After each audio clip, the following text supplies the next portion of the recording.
औजार सब इसमें रख सकते हो। एक गेट बाहर लगवा लिया, एक गेट अंदर लगा लिया। मेरे सभी दर्शकों को नमस्कार। मैं Satyanarayan Chaudhary, chief trainer IHRC Durgapura Jaipur. Durgapura Jaipur horticulture training centre जो पॉली हाउस संरक्षित खेती के ऊपर बात करता है। मेरे साथ में शुभम चौधरी है जो गांव अजबपुरा, तहसील जमुआरामगढ़, जयपुर जिले से है। आपने सेंटर के ऊपर ट्रेनिंग प्रोग्राम किया और हम बात करते हैं सब्जियां उगाओ या फूल उगाओ। इन्होंने फूलों के ऊपर जो है इंटरेस्ट दिखाया और अपने पॉली हाउस के अंदर फूल करना शुरू किया। उसके अंदर डच रोज 7 साल का फसल है। हम इस फूल की जानकारी चाहते हैं और हमारे साथ में किसान लोग हैं धौलपुर से और झुंझुनू से। ये सारे काश्तकार यहाँ पर विजिट के लिए आए हैं। तो आज हम जो शुभम जी के साथ में बात करते हैं, चलिए अंदर चलते हैं। सीधे आ जाओ, इसमें अभी ड्रिप चालू है। बीच वाले में आ जाओ।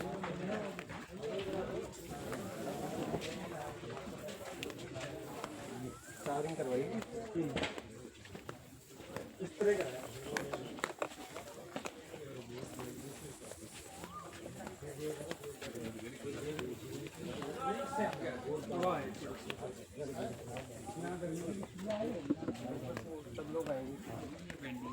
इन क्यारी में हो जाएंगे अलग अलग लोग जो है ना, कुछ उस क्यारी में उतर जाओ, कुछ इसमें आ जाओ, इसमें आ जाओ, इसमें आ जाओ।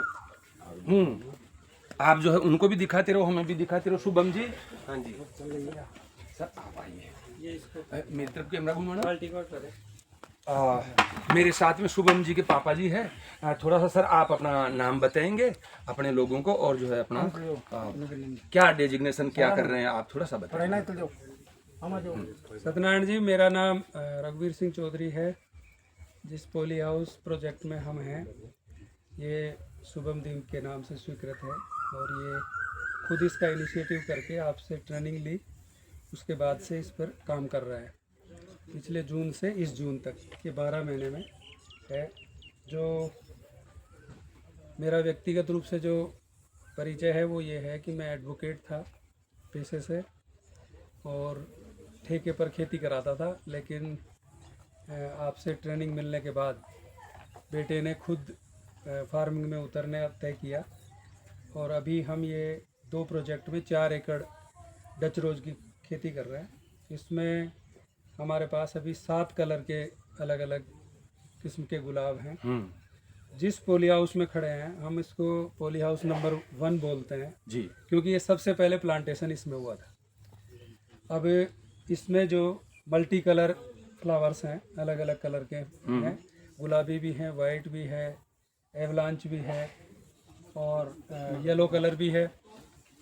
तो इसकी जो प्लांटेशन हुई थी वो 10, 11 और 12 मार्च को हुई थी। ठीक है। ये जो फसल आप देख रहे हो 3 महीने की फसल है जी, और इसमें से 4 बार हमने कट फ्लावर यानी फूल को 3 इंच की डंडी करके काट करके अभी तक बेचा है। प्राइमरी रूप से लगभग 1 लाख रुपए के फ्लावर्स अभी तक हमने बेचे हैं।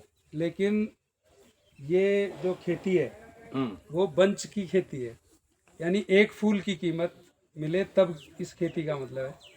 तो वो प्रोडक्शन अभी हम जुलाई से शुरू करेंगे। ठीक है। इस महीने के आखिर तक ये सारे पौधे जो आप खड़े हुए देख रहे हैं इनको बेंड कर दिया जाएगा, मोड़ दिया जाएगा और मोड़ने के बाद में फिर इसकी जो फुटान होगी मैं आपको पॉली हाउस नंबर 2 में दिखाऊंगा। हमने वहाँ करके देखा है। उस बेंड के बाद में आपके बंच निकल के आता है, जिसमें आपका जो फूल का उत्पादन है वो इंडिविजुअल फ्लावर के हिसाब से होगा।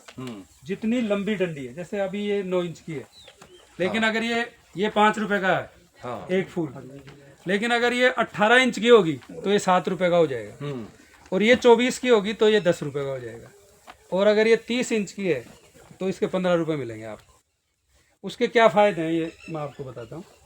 इसको काटने के बाद में ग्लिसरीन और हाइड्रोजन पेरोक्साइड की 5-5 बूंदे डाल करके अगर हम कैरी उसमें बाल्टी में रख देंगे तो ये फूल ऐसे कैसे 10 दिन तक रहेगा और इससे भी और खिल जाएगा, क्योंकि ग्लिसरीन को ये सोसेगा ना तो इसमें निखार हो रहा है। तो जितनी लंबी डंडी है उतना ही लंबा चलेगा। आपको मार्केट में डिमांड नहीं है और आपको 10 दिन रखना पड़ा, फूल तो तैयार हो जाएगा आपका, उसको रोक नहीं पाओगे, तो आप इसको 10 दिन स्टोर कर सकते हो। आपको कूलर या एसी के कमरे में इसको कर सकते हो। ये बहुत नाजुक फूल है। ये वैसे ही है जो गांव में अपने किसान महिलाएं खेत में काम करती हैं, तो वो वैसा उनका रंग रूप होता है, फिल्म स्टार होती है वो अलग चमकती है, तो ये वैसा ही है। ये फूल जो है फरवरी में 10 तारीख से लेकर 14 तारीख तक, ये फूल आपको जयपुर में कहीं भी 30 रुपए का नहीं मिलेगा। एक फूल इतना, हाँ एक डंडी। और हमारा जो प्रोजेक्शन है इन 4 एकड़ का, जुलाई से जुलाई, अगले साल जुलाई तक, इसमें उत्पादन का हमारा 1 करोड़ रुपए का लक्ष्य है। जिस फार्म में आप खड़े हो इसमें 30,000 प्लांट लगाए गए हैं, लगभग 2,000 प्लांट के आसपास इसमें मोर्टिलिटी हो गई, यानी लगभग 90% से ज़्यादा इसमें प्लांट सरवाइव कर रहे हैं। हमारे एग्रोनॉमिस्ट कंटिन्यू इसको देखते हैं। जैसे आपने देखा आज भी इसमें पानी का स्प्रे हुआ है, ताकि मकड़ी वगैरह ये इस पर ज़्यादा नहीं लगे, क्योंकि हर चीज़ दवाई से नहीं हो सकती। तो प्योर पानी का इसमें स्प्रे, सावरिंग कराइए। ये सावरिंग पाइप वगैरह सारे लगे हुए हैं, वो आप देख रहे हैं, वो आपके सामने सावरिंग हो रही है। इससे क्या होगा कि कीड़ा मकोड़ा छोटा मोटा होगा, मक्खी मच्छर होगा, ये मकड़ी होगी, उसका जाला होगा, वो साफ़ हो जाएगा। तो ये कंटिन्यू प्रोसेस है। और हर फार्म में आप देखेंगे 2 ड्रम अलग रखे हुए हैं, यानी इसका ड्रम उधर जाएगा तो वहाँ की बीमारी इधर आ जाएगी, इधर की बीमारी उधर चली जाएगी। ये पाइप भी हमने सब में अलग लगाया है, ताकि यहाँ की चीज़ वहाँ नहीं जाए, वहाँ की चीज़ यहाँ नहीं जाए, दोनों की सेपरेट रहे, सेपरेट रहे। हम जब इसको बेंड कर देंगे, तो जैसे आप लोग आज आए हैं तो हाँ आप अंदर हैं, लेकिन बेंड करने के बाद में हम आपको बाहर से दिखाएंगे। फिर हम कोई रिस्क नहीं लेंगे, क्योंकि आपके मेरे जूते चप्पल पर पता नहीं कितने कीड़े मकोड़े हैं, कितने जर्म्स हैं, रोग है। ये सब बैंड होने का मतलब है उसमें, उसके बाद हम फसल लेने के लिए तैयार हैं। अभी तो हम इसकी प्लांट की ग्रोथ कर रहे हैं। एक हर दिन ऐसा हर दिन इसमें खाद चल रहा है। 3 प्रकार की खाद है, वो एक दिन चलती है, 3 एक दिन चलती है, लगातार चलता है। माइक्रो न्यूट्रिएंट्स से लेकर के कैल्शियम नाइट्रेट, फेरस सल्फेट, अपना 19 सब कुछ चल रहा है इसमें। जितना पौधा मजबूत होगा, ये 5 साल की फसल है, सबसे बड़ी बात है। एक बार आपने प्लांट लगाया, ये 5 साल रहेगा। आपने देखा होगा बेड कितनी मजबूत बनी हुई है। इसमें कटिंग तो होगी। हाँ, इसमें बिल्कुल कटिंग होगी। कटिंग से ही आपको अगले वाले में दिखाता हूँ मैं क्या होगा। इस नाली में पानी चलता है क्या? इस नाली में सिर्फ काम करने के लिए है, ये काम करने के लिए है। इनकी गहराई कितनी? अच्छा सर, ये ड्रिप, ये जो इनकी बीच वाली मिट्टी है, इसको कहीं अलग शिफ्ट किया क्या फिर आपने? नहीं, ये मिट्टी से बेड बना है। अच्छा, इस मिट्टी से ये बेड बना है। अब आप ये देखो, एक ये छोटा ये सावर दिख रहा होगा आपको, तो ये क्या है, बेड को गीला करने के काम आता है। अब इससे क्या, गीला तो हो जाएगा लेकिन मच्छर साफ नहीं होगा, मक्खी साफ नहीं होगी, इसके लिए हम सावर यूज करते हैं। तो ये कंटिन्यू प्रोसेस है। अब ये सब एक्सपर्ट हो गई काम करते करते 2 महीने में, तो ये सब जान गई। ये ड्रिप अभी चल रही है, इसमें ड्रिप का पानी आ रहा है, पानी की कोई कमी नहीं है। केवल 1 घंटे इसमें पानी चलेगा, जो भी खाद देने के लिए, दवाई देने के लिए, वो सब ड्रिप के माध्यम से आ जाएगा। अपने को करने, गर्मी के दिनों में जैसे बहुत तेज गर्मी होती है, तो इसमें आप देखेंगे वहाँ वाइट देखा होगा, यहाँ ग्रीन है, यानी ज़्यादा छाया की ज़रूरत है इस फसल को, इसलिए नेट ग्रीन लगाई है और इसको कवर किया हुआ है, ताकि धूप का असर कम से कम हो। धूप होने से क्या होगा, ये फूल देखो, ये फूल खिल गया, ये फूल बिकेगा नहीं, ये तौल में जाएगा।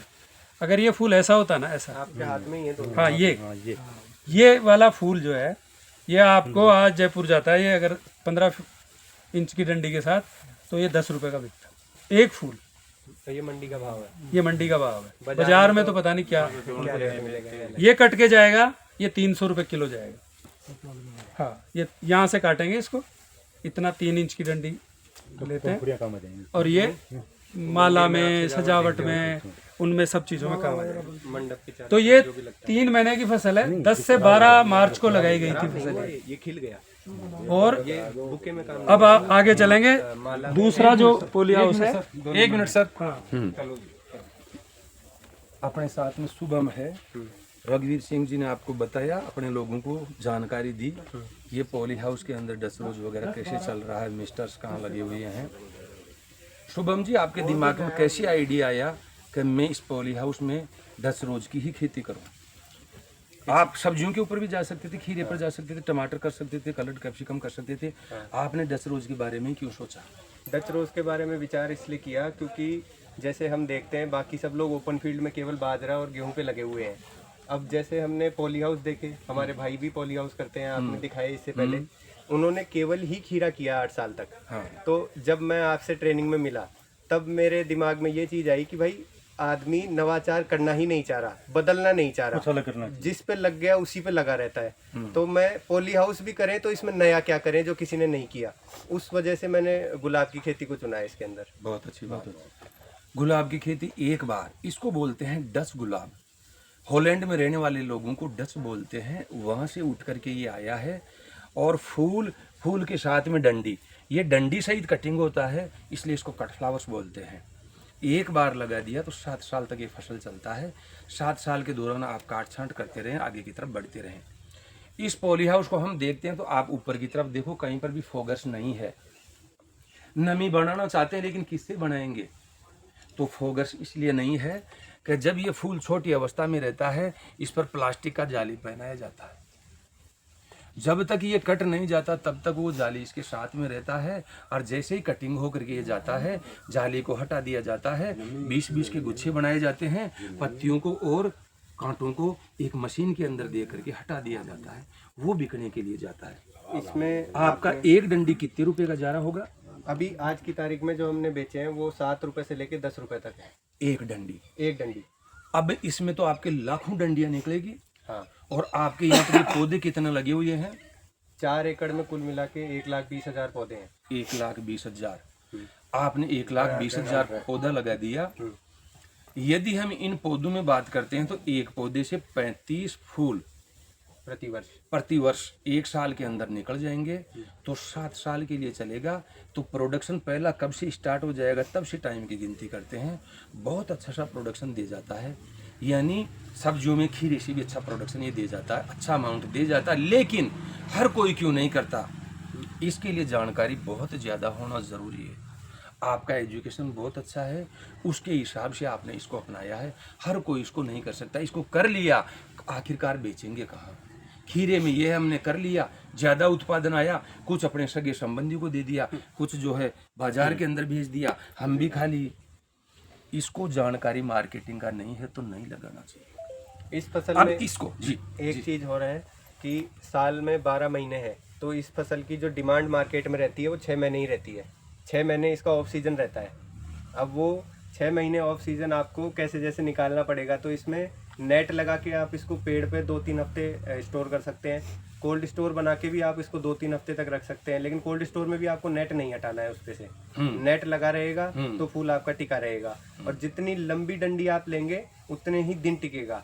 हर हफ्ते उसको 1-1 इंच नीचे से ट्रिम करते जाइए, कटिंग करते जाइए। इसमें खुशबू उससे- नहीं आता, हाँ। गुड़कंद नहीं बनता, इत्र नहीं बनता। 2 लोग आमने सामने में बैठ जाते हैं, शीशे का पोट रहता है, उसमें पानी रहता है, उसमें डंडियों को खड़ा कर दिया जाता है। आज खड़ा कर दिया, अच्छा महसूस कर रहे हैं, कल सुबह आए दिन को निकाले, नीचे से डंडियों को थोड़ा सा कटिंग कर दिया, वापस रख दिए, फिर अगले दिन आए निकाले, थोड़ा कटिंग कर दिया, वापस रख दिया। ऐसे ये फूल चलता रहता है, कट फ्लावर्स कहलाता है। यहाँ पर हम इनमें काम करना चाहते हैं तो आपने जो है पाथवे बना रखा है, बिल्कुल इस पाथवे के अंदर अपन चलते हैं और यहीं से काम करते रहेंगे। किसान अच्छा है तो कभी भी वो इस क्यारी के ऊपर पैर नहीं रखेगा। इसमें नमी बनाना चाहते हैं, 2 लाइनें ड्रिप इरिगेशन की है और बीच के अंदर मिस्टर्स की लाइन है, इसलिए ऊपर वाले नहीं है, ये व्यवस्था दे रखी। इसमें ऊपर का मिस्टर इसलिए नहीं लगता क्योंकि फूल पे जैसे ही नमी बैठेगी ये फूल का पत्ता काला पड़ जाता है। तो इस फूल को बचाने के लिए इसमें ऊपर से नमी नहीं देते, नीचे से देते हैं। माइक्रो क्लाइमेट यहाँ पर बनाया जाता है। तो जब भी हम डच रोज उगाना चाहते हैं, बनाते टाइम कंपनी वाले को बोल दो, भैया मैं सब्जियां नहीं करूंगा, जरबेरा क्राइसेंथेमम कार्नेशन नहीं करूंगा, मैं डच रोज करूंगा। डच रोज के लिए ऊपर वाली व्यवस्था बंद कर दी जाती है और इस व्यवस्था को लगा दिया जाता है। इसको मिस्टर बोलते हैं। पानी की फोग इस पौधे के पास में ही रहती है, अच्छा माइक्रो क्लाइमेट बनता है, बढ़िया प्रोडक्शन आता है।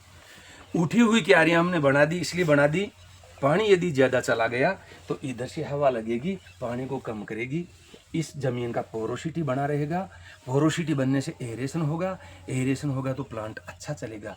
तभी सारे पौधों को आप देख रहे हैं एकदम ग्रीन लस है। तो टेक्नोलॉजी है, इस टेक्नोलॉजी को हाई टेक बोलते हैं, उच्च तकनीकी बागवानी। यो जी। बूटे है, इको कोई दिक्कत तो कोई नहीं नहीं, है? ये देसी है, इसको काटना पड़ेगा, हाँ ये छटाई में जाएगा। आपने बहुत अच्छा पूछा, जो भी क्वेश्चन हो उसको पूछना चाहिए।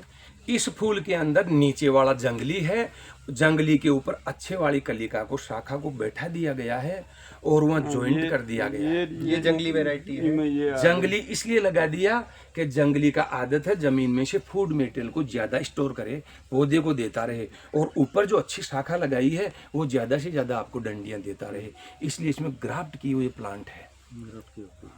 बडिंग भी की जाती है, हमने देखा कि बडिंग में क्या रहता है, ग्राफ्टिंग में क्या रहता है। बडिंग में केवल कली को लिया जाता है, एक की कली को हटाया और दूसरे के यहाँ पर लगा दिया, इसको कलिकाइन बोलते हैं, बडिंग। और ग्राफ्टिंग के अंदर मूल, वृंत, रूट स्टॉक इंग्लिश में बोलते हैं, शाइन यानी शाखा, दोनों को ज्वाइंट कर दिया जाता है, तो ये पौधे ज्यादा प्रोडक्शन देते हैं। इसको डच रोज, इन जंगली आ रहे तो बहुत ज्यादा ही था। जंगली यदि आ जाता है, हम गलती से जो जॉइंट है उसके नीचे वाले पोर्शन को ध्यान नहीं दिए और जॉइंट के ऊपर से काट दिए तो गड़बड़ हो जाएगा, फिर वो जंगली ही जंगली आएगा, इसलिए ध्यान रखना है।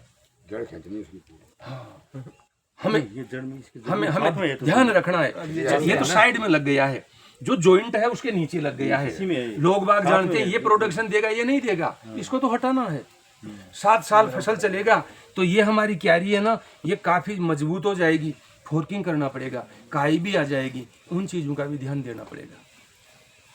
फर्टिगेशन की आपने कलम में बात की हुई की थी, जंगलियों के अंदर कम उनकी कलम लगाई हुई है। जी, जंगलियों के ऊपर कलम लगाई हुई है। आपके रघुवीर सिंह जी, आपके पापा जी ने बात की थी, हम फर्टिगेशन करते हैं, हम रोज खाना खाते हैं, रोज दाल या सब्जी नहीं खाते, कभी दाल होगी, कभी सब्जी होगी, कभी चपाती, कभी चावल, कभी दूध होगा, कभी दही होगा, कभी छाछ होगी, कभी मीठा होगा। ऐसे ही इनको भी खाना अलग अलग टाइम पर दे, तो सोमवार को अलग देना, मंगलवार को अलग, बुधवार को अलग, बृहस्पतिवार को अलग, ऐसे देना ताकि इनका टेस्ट बना रहे और ये हेल्दी चलते रहे। तो इंटीग्रेटेड न्यूट्रिएंट मैनेजमेंट के अंदर वो ध्यान रखा जाता है। यदि बीमारी की बात करते हैं तो टेम्परेचर बढ़ जाता है, तब इसमें माइट आता है, रेड स्पाइडर माइट, वो मकड़ी पत्तियों के नीचे की तरफ लगती है, जाला बना देती है और जाले से फूल को ऐसे इकट्ठा कर देती है, वहाँ पर अपने को प्राइसेस नहीं मिलता। इसलिए इस पॉली हाउस में स्पेशल ध्यान रखना चाहिए कि टेम्परेचर आपका ज़्यादा ना हो। शुभम जी कुछ और कहना चाहते हैं? इस खेती के अंदर सबसे ज़्यादा तो आपको साफ सफाई का ध्यान रखना होता है। जितने भी अपने खरपतवार है वो न्यूट्रिएंट्स को बहुत जल्दी अपटेक करती है, जो आपके फ्लावर्स की प्रोडक्शन को डाउन कर देता है। तो अपने को खरपतवार का नियंत्रण इसमें लगातार करना है। इसमें जो अपन फर्टिगेशन करते हैं वो ऑल्टरनेट डेट्स पे और ऑल्टरनेट फर्टिलाइजर्स का होता है। रेगुलर किसी भी एक कंपनी का एक फर्टिलाइज़र अपन इसमें नहीं चलाएंगे और ना ही एक साथ देंगे। अलग अलग ऑल्टरनेटेड डेज पे देने पे इसका अपटेक अच्छा रहता है, इसकी ग्रोथ उस हिसाब से बढ़िया आएगी। और ड्रिप से पानी देने से अपना पानी की बचत तो हो ही रही है। मिस्टर्स का इसमें हमने बताया कि वो फूल ख़राब नहीं हो इसलिए लगाया जाता है। अभी जो आप शावरिंग देख रहे हैं, अभी हमें प्रोडक्शन इसके अंदर नहीं लेना है, इसलिए हम इनको ऊपर से गीला कर रहे हैं। जब हमें इसमें उत्पादन लेना होगा तब ऊपर से गीला करना बंद कर देंगे। बहुत अच्छी बात, बहुत अच्छी बात। अच्छा, इसमें मकड़ी के अलावा, उस मकड़ी के अलावा एक लट लगता है। हम इस फूल के ऊपर जैसे ही प्लास्टिक का केप पहनाते हैं, वो लट सोचता है कि अब मुझे कोई देखने वाला नहीं है, वो इसके अंदर चला जाता है। तो उसकी पहचान कैसे करें? पौधों को तरीके से देखो, यदि पत्ती कटी हुई है इसका मतलब यहाँ पर लट आया है, कीड़ा आ गया। उस केस में आप इसका जो प्रॉपर सुपरविजन करें, और ऐसी चीज़ है तो उसका आप कंट्रोल टाइम पर करें, नहीं तो दिक्कत हो जाएगी। वो अंदर ही अंदर काटती रहेगी, जाली से फूल इकट्ठा रहेगा, आपके समझ में नहीं आएगा। आप यहाँ से कटिंग करके ले जाएंगे, जैसे ही उस जाली को हटाएंगे पंखुड़ियाँ गिर जाएगी, डंठल हाथ में रह जाएगा, कोई 50 पैसा भी नहीं देगा। तो इसमें सुपरविजन भी टाइम टाइम पर करते रहना है, फर्टिगेशन टाइम पर करना है, बढ़िया प्रोडक्शन देगा। डच रोज का फसल है।